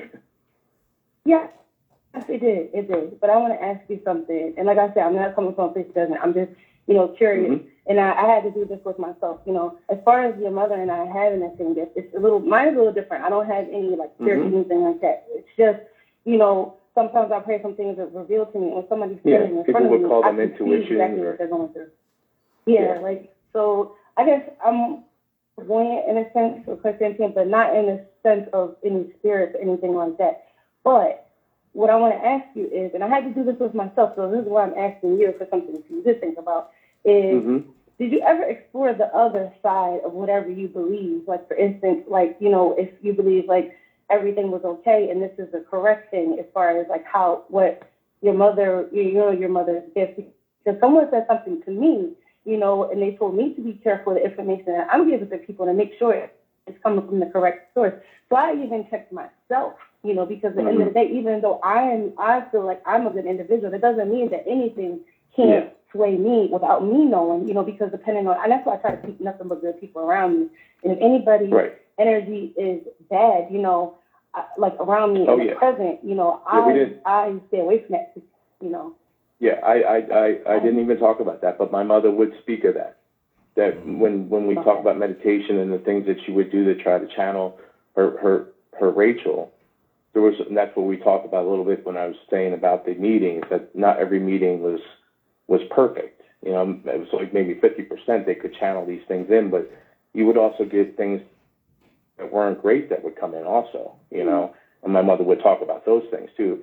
She wouldn't call them exactly dark spirits, but she would say that it was uncomfortable, you know what I mean? So, and like I said, she would do these things at home also, in her room, in her privacy, you know, when she would do meditation and she'd do other things. She would talk about that later on. But I didn't really put a lot of that in here. But, yeah, she did come across that too. Yeah, she did. Did she pray when she felt those spirits? Because, you know, I don't know how that feels for anything to take over and anything like that. But there's a chance maybe something could be there and you don't even realize, like, what's happening, like if something is taking over or anything like that. So I was just wondering, like, as far as I know, she side of it? Well, actually, you can. Yeah, as far as I know, she did pray. Actually, you can know if something's dark there, as I'm sure his mom knows. Like you can know.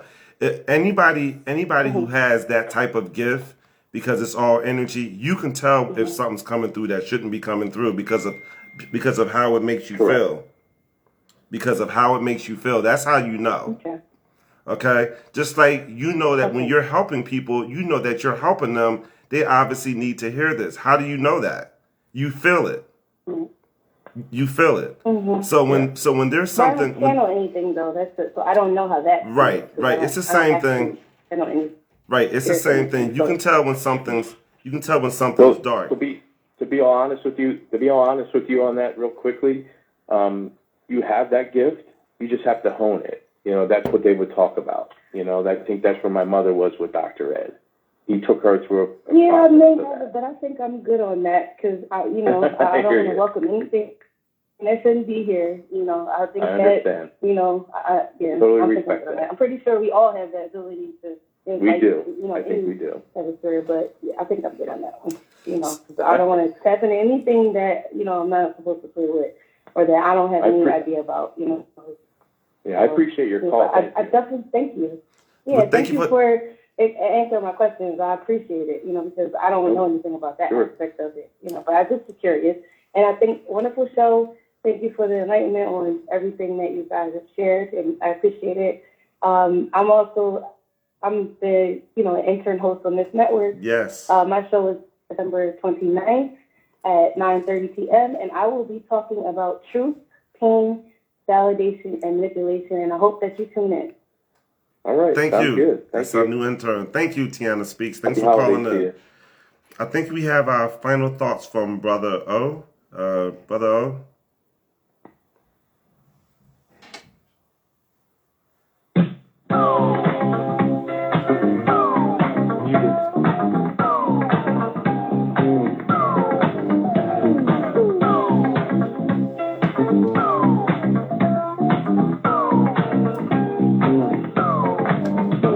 I know you come a long way, baby, but you don't need that heart of stone, no. To prove that you can do it, baby. You can make it on your own, but you can't keep running away from love. 'Cause the first one let you down, no, no, no. And the other time to satisfy you, baby. With me to love you, still be found. Love can still be found. Ooh, the second time is so much better. And I make it better than the first time. You know I really love you. And I paid for my mistakes, yes I did, girl. The more I try to hide my feelings, baby, the more heart gets in the way. And I won't let me wait. Girl, with me, it's better than the first time. Let's do it one more time. Say it again. All that I've been through, I'll do it Thanks, again. Tawana. As long as I'm with you.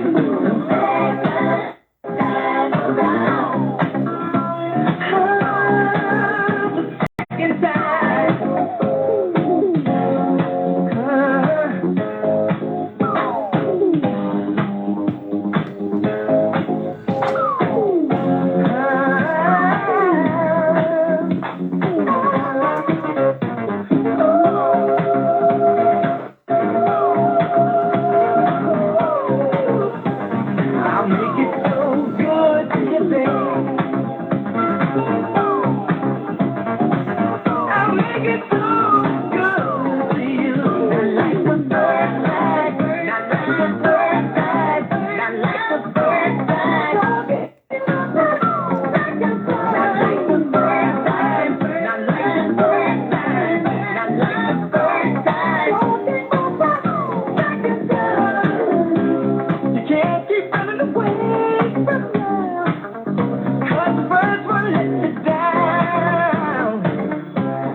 long as I'm with you.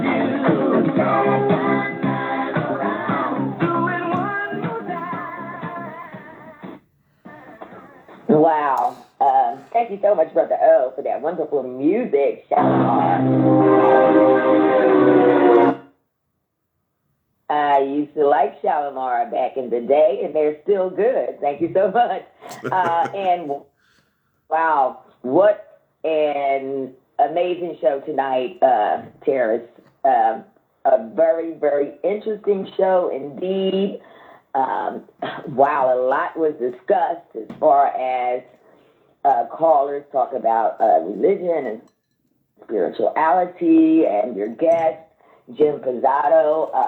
Wow, I am very impressed with you, Jim, and to learn about your mom, and you definitely have my condolences to losing her at the age of 20, and to hear the things that you said about your mom, and the conversation on clairvoyance and mediums and the different things of the psychic realm, as people call it, and how that correlates with spirituality, because the caller Tiana Speaks, she talked about how she doesn't believe in that stuff, and how she condemns people that practice that type of some people do call psychics and all that stuff religion too, because we have to remember religion. There are different types of religion, and there's definitely a difference between religion and spirituality. A lot of people can be religious and practice religion, but there's another thing when you're on a spiritual level. It's something totally different. And That's very true. Being a Christian, I am too, like Sister Bessie, like Tiana Speaks, and some of the other callers. I don't believe in psychics or mediums, and although in the spiritual realm, the Bible has prophets.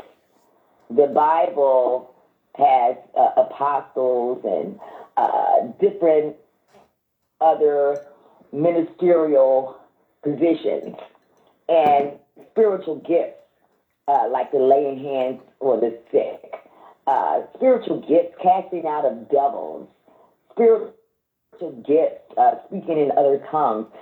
There's spiritual gifts, yes. And so a prophet can foretell the future.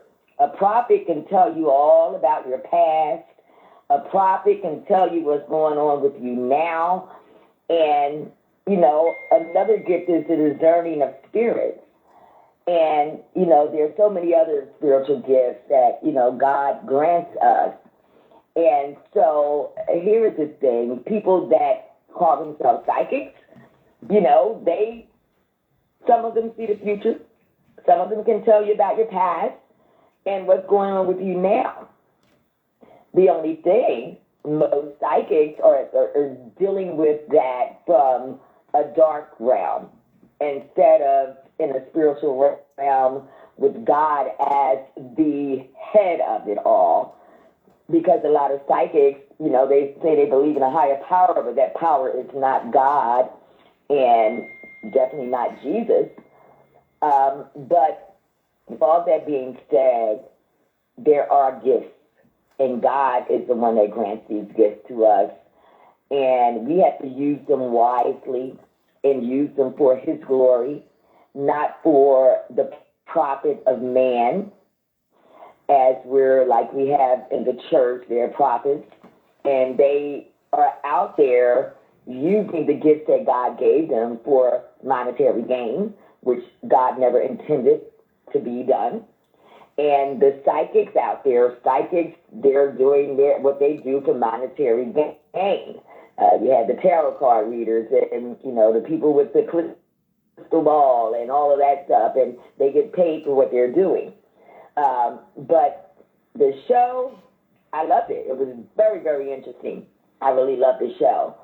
but we just have to stay on track. Sister Bessie the Trooper talked about Saul and how Saul went and sought out a witch.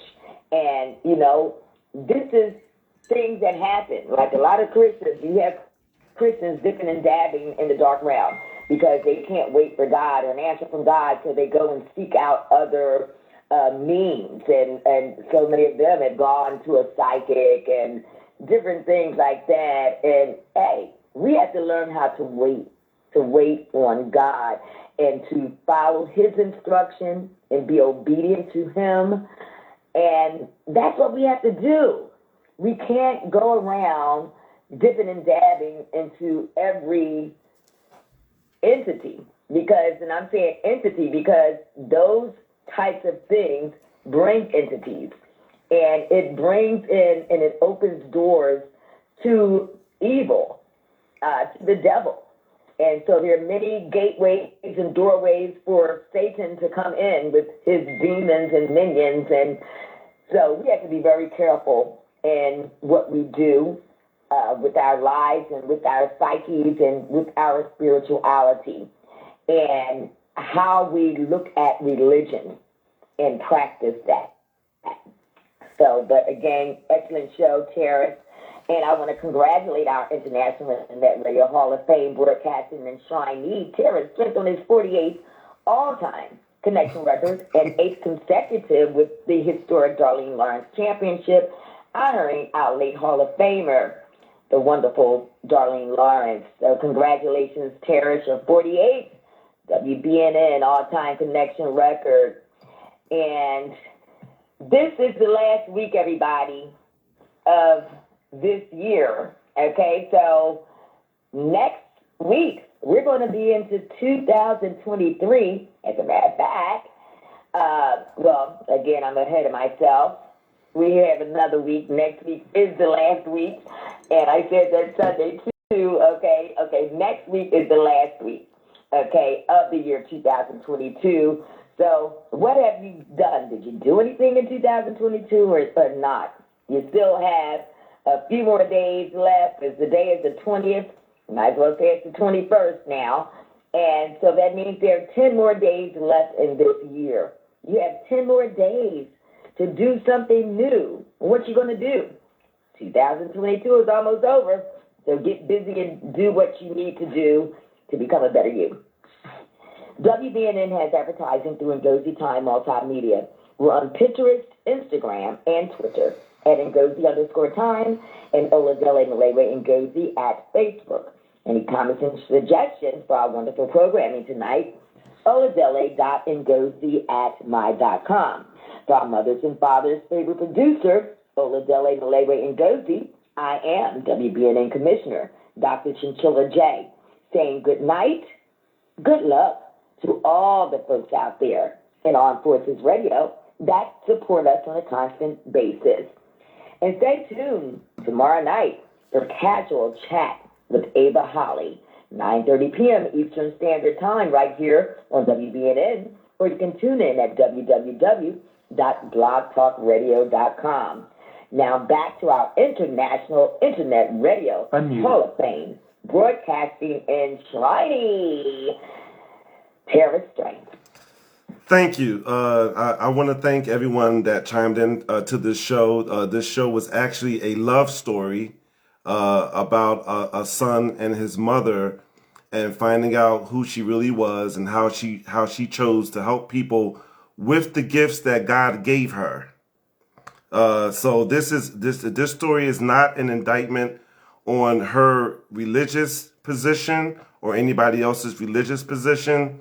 The fact of the matter is that the gifts that she had was given to her by God. And so I appreciate everyone listening in on this story. I hope you would think about it.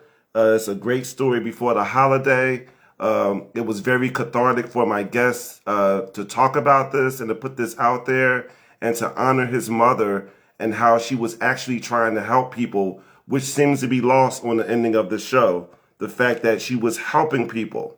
Okay, and there are many ways to help people. So this is not a show about judging and religion as usual. This is a show about the gifts that were given to her by God, just like we have many gifts. There are many things in the Bible that we talk about that we do not follow in the Bible. Having sex before marriage, there are many things, and we do them every single day. And we walk around and we call ourselves Christians. So the fact of the matter is, these gifts that are given by God. They are given by God. And she was using it to help save people and to help people and to expand people. So thanks for joining into the show. I will see you guys a week from now. Mr. Pezzato, thanks for sharing your story and your perspective. Make sure you tell somebody you love them over the holiday. And I will see you a week from now. 4 weeks from now. All right. Thanks for joining in. And remember, family, always, always know your strength. Good night. Thank you for using Blog Talk Radio. Goodbye. All right, Facebook family.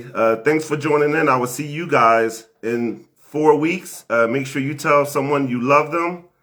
Thanks for joining into our show. I hope you understood and you understood Joe Pezzato's story. He shared his perspective. Maybe it can help you to look at your own perspective and to move towards wholeness. So I will see you guys in 4 weeks. Good night.